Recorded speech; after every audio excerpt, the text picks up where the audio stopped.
بسم اللہ الرحمن الرحیم. ہلو پاکستان، السلام علیکم. آج بہت امپورٹنٹ موضوعات ہیں جن پہ میں بات کرنا چاہتا ہوں. ان میں ایک یہ ہے کہ نوازی شہبازی تجربہ لبرٹی چوک میں ٹھس کیسے ہو گیا. دوسرا موضوع یہ ہے بہت اہم کہ قوم کی بیٹیاں غیر محفوظ کیسے ہو گئیں.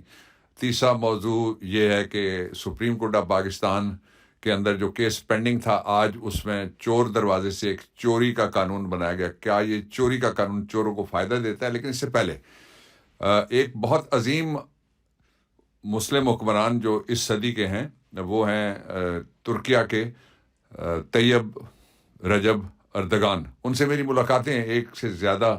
وہ پارلیمنٹ میں آئے اور پاکستان بھی آئے، تو میری ان سے 2 یا 3 دفعہ میری ان سے ملاقات بھی ہے. جو وہاں اصل اس وقت ایشو تھا وہ یہ تھا کہ ترکی ایک نئے دور میں اس سال سے اور اگلے سال سے داخل ہونے جا رہا ہے، ایک نئے دور میں. اس دور کے ساتھ جتنے بھی وہاں بھی ایک طرح کا، مجھے سب کا احترام ہے، لیکن ایک پی ڈی ایم طرز کی ایک وہاں پہ پی وی پی تھی، اس میں شامل ہوئے لوگ اور ان کے مقابلے میں ساری اپوزیشن جمع آئی. اس کو ویسٹرن حمایت بڑی ایک حیران کن بات تھی اور عجیب سی بات تھی. جس طرح سے اس وقت بھی آپ دیکھتے ہیں کہ پاکستان کی صورتحال کے اوپر چپ ہیں وہ زبان دراز جن کو تھا زبان پہ ناز. جو بہت ہیومن رائٹس کے اوپر بولنے والی 2-3 حکومتیں مغرب کی، وہ اب نہیں بول رہی. جس طرح پاکستان میں ہیومن رائٹس جو ہیں وہ ان لوگوں کے ہیں جن کو وہ ہیومن سمجھتے ہیں، اور باقی جو آبادی ہے they are considered as children of the lesser god. لیکن یہ عظیم ملک ہے پاکستان، عظیم اس کے لوگ ہیں، عظیم ترین لوگ ہیں. بلکہ اتنے عظیم ترین لوگ دنیا میں بہت کم ہیں جو اپنے خرچے پہ اپنے گھر میں بھی قید رہتے ہیں، اس کے باوجود اپنے وطن سے کوئی گلہ نہیں کرتے، اہل وطن کے ساتھ مل کے باہر نکلتے بھی ہیں اور آواز بھی اٹھاتے ہیں. تو میں شروع میں ہی ترکی کے عوام کو اور ترکی کی جو جیتنے والی پارٹی ہے، and I just wanted to congratulate Tayyip Erdogan صاحب as well. It's a very great moment in the history of Asia and Europe and the world that he is winning for the third time. انشاءاللہ ترکی جو اس کی عظمت رفتہ سلطنت عثمانیہ کے زمانے میں تھی، مجھے پورا یقین ہے کہ وہ بحالی کے راستے پہ ہے. اور جب خلافت ٹوٹی تھی تو حضرت علامہ اقبال رحمۃ اللہ علیہ نے کہا تھا کہ ترک چاک کر دی ترک نادا نے خلافت کی کبا. اور پھر ایک اور جگہ انہوں نے اسی جو سانحہ ہوا تھا جس کی وجہ سے مسلم اقتدار تھا دنیا کے نقشے سے اڑ گیا اور حصوں بخروں میں ہم بڑھتے چلے گئے، تو اس پہ انہوں نے کہا تھا کہ کیا خوب امیر فیصل کو سنوسی نے پیغام دیا، تو نام و نسب کا حجازی ہے پر دل سے حجازی بن نہ سکا. اور جو دوسرا ایشو سب سے امپورٹنٹ ہے وہ یہ ہے کہ کروڑوں روپے سے زیادہ لگانے کے بعد صرف پنجاب رحیم یار خان سے نکال کے اٹک تک نہیں، بلکہ پورا سندھ بھی درمیان میں شامل کیا گیا، کے پی بھی شامل کیا گیا، جی بی بھی شامل کیا گیا، اے جے کے بھی شامل کیا گیا. بلوچستان کا فرینکلی مجھے پتہ نہیں ہے، جو پتہ ہے وہ میں آپ کو بتا رہا ہوں. اور اس میں بریانی شامل کی گئی، بریانی میں قیمے والے نان شامل کیے گئے، 7 میٹھی ڈکاروں والی بوتلیں جو ان کو بہت پسند آتی ہیں شریف خاندان کو کھانا کھانے کے بعد، وہ بھی شامل کی گئیں. اس کے باوجود وہ کوئی لڑکے ہیں ادھر بکر بیاں والی کہ انہوں نے وہ نوازی تے شہبازی ایک بنایا تھا. تو اس وقت جو نوازی تے شہبازی تجربہ ہے وہ لبرٹی چوک کے چوراہے میں ٹھس ہو گیا. ذرا دیکھیے گا کتنے لوگ وہاں پہ، وہ کتنے آدمی تھے، آپ پوچھیں پوری قوم ان سے کتنے آدمی تھے. وہ سمجھتے ہیں کہ یہ مینجمنٹ کے ذریعے سے اور سرکاری ملازموں کی وہاں پہ حاضری لگانے سے اور کالی نیلی پیلی جو یونیفارم پہننے والے محکمے ہیں ان کو کہنا کہ بھئی آج چھٹی کر دو، آج ساری پولیس لائنز خالی کر دو، آج فلانے بھی آ جائیں. تو اس کے باوجود جو جمع ہوا وہ اتنا بھی نہیں تھا جتنا ہمارا کوئی لاہور کا ایک امیدوار اگر اپنا جلسہ کرے تو اتنے لوگ آتے ہیں. اور جو مال اس پہ خرچ ہوا وہ تو ان گنت، بے حساب، بے نقط اور بے رحمانہ طریقے سے سرکاری خزانہ بھی وہاں پہ لوٹا گیا. تو یہ کیوں ٹھس ہوا؟ اس کا سبب یہ ہے کہ یہ تاریخ کے دھارے کے خلاف کھڑے ہو گئے اور لوگوں میں یہ ایکسپوز ہو گئے. یہاں آپ جس سے بات کریں، یعنی پاکستان کے جس کونے میں بھی ہیں آپ، تو وہ باقی تو چھوڑ دیجئے، وہ یہ ضرور کہے گا کہ عمران خان ایک دیانتدار آدمی ہے اور یہ بے ایمان لوگ ہیں اور انہوں نے بیڑا گرک کر دیا۔ اس کی بنیاد میں آپ کو ایک سمجھانے کے لیے میں کہنا چاہتا ہوں کہ پاکستان کی عمر آج 76 سال تقریباً ہو چلی ہے۔ اس سارے 76 سال کے عرصے میں جو پاکستان ہے، اس میں جن لوگوں نے، جن خاندانوں نے منزل انہیں ملی، جو شریک سفر نہ تھے تحریک پاکستان میں، جن کا کوئی حصہ نہیں تھا، ان کے بچے ہی اس وقت برسر اقتدار ہیں اور باقی سارے رول گئے بیچارے۔ تو یہ اقتدار میں ہمیشہ رہے۔ عمران خان کو 3.5 سال ملے، اس نے اسلامو فوبیا پہ انٹرنیشنل کورٹ آف جسٹس بولی اور اس نے کہا کہ یہ جرم ہے، یہ فریڈم آف ایکسپریشن پہ، یہ پچھلے ہفتے کی میں بات کر رہا ہوں، نہیں آتا۔ پھر انہوں نے اقوام متحدہ سے دن منوا لیا، رسول محترم صلی اللہ علیہ وسلم، انہوں نے کہا کہ انسان کو سب سے شدید درد دل کا درد ہوتا ہے، اور جب کوئی رسول اللہ صلی اللہ علیہ وسلم کے حوالے سے دل آزاری کی بات کرتا ہے تو مسلمان جو 1.5 ارب ہیں دنیا میں، ان کے دل میں درد اٹھتا ہے۔ وہاں سے لے کے کووڈ-19 تک آپ آ جائیے، لوگوں کے لیے جو صحت کارڈ تھا آ جائیے، آج پاکستان کہاں کھڑا ہے؟ کیا ہم نے پاکستان کو مضبوط دیکھا ان 13 مہینوں میں؟ جو 75 سال میں 1 روپے سے 170 روپے 75 سال میں پہنچا تھا ڈالر، وہ 13 مہینے میں 350 روپے سنا ہے کہ کراس کر گیا، ملتا بھی نہیں ہے، اور وہ ادھر ادھر کے پھٹے پرانے نوٹ زیادہ ملتے ہیں، لوگ بتا رہے تھے۔ اور ایل سیز بند ہو گئی ہیں، پاور لومز بند ہو گئی ہیں، فیکٹریاں بند ہو گئی ہیں، نوکریاں بند ہو گئی ہیں، اور جو نوجوان ہیں وہ پاکستان سے ہجرت کر رہے ہیں معاشی وجوہات کی بنا پہ۔ ایسے ماحول میں جو مظالم ہیں اس وقت، جو وائلیشنز ہیں، ہیومن رائٹس کی وائلیشن ہے، پرائیویسی آف ہوم کی وائلیشن ہے، سینکٹیٹی آف فیملی کی وائلیشن ہے، چادر اور چار دیواری کی وائلیشن ہے، لوگوں کی ناموس کی بلیٹنٹ وائلیشن ہے، عورتوں کو گرفتاریاں، اس طرح آپ کو کسی جگہ پہ دوسری جگہ سے کوئی فوٹیج آپ کو نہیں مل سکے گی کہ عورتوں کی گرفتاری اس طرح بھی ہوئی ہے کسی ملک میں۔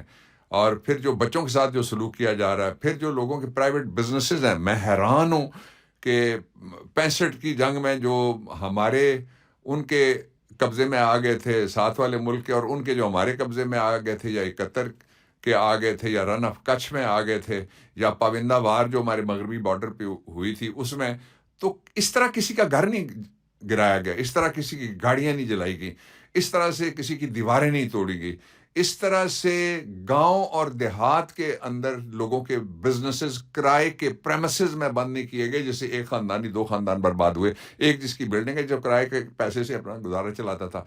لیکن دوسری طرف کون ہے؟ وہ جو کرائے پہ بزنس کرتا تھا۔ علی اوان کی مثال تازہ ترین ہے، اور ہمارا ایک کراچی کا اوان برادری کا ہمارا MP ہے، اس کی مثال ہے، جس کے پورا کانوائے انہوں نے اور پورا انٹری ٹرکوں کا جلا کے رکھ دیا، اور سینکڑوں اور نہیں ہزاروں مثالیں ہیں۔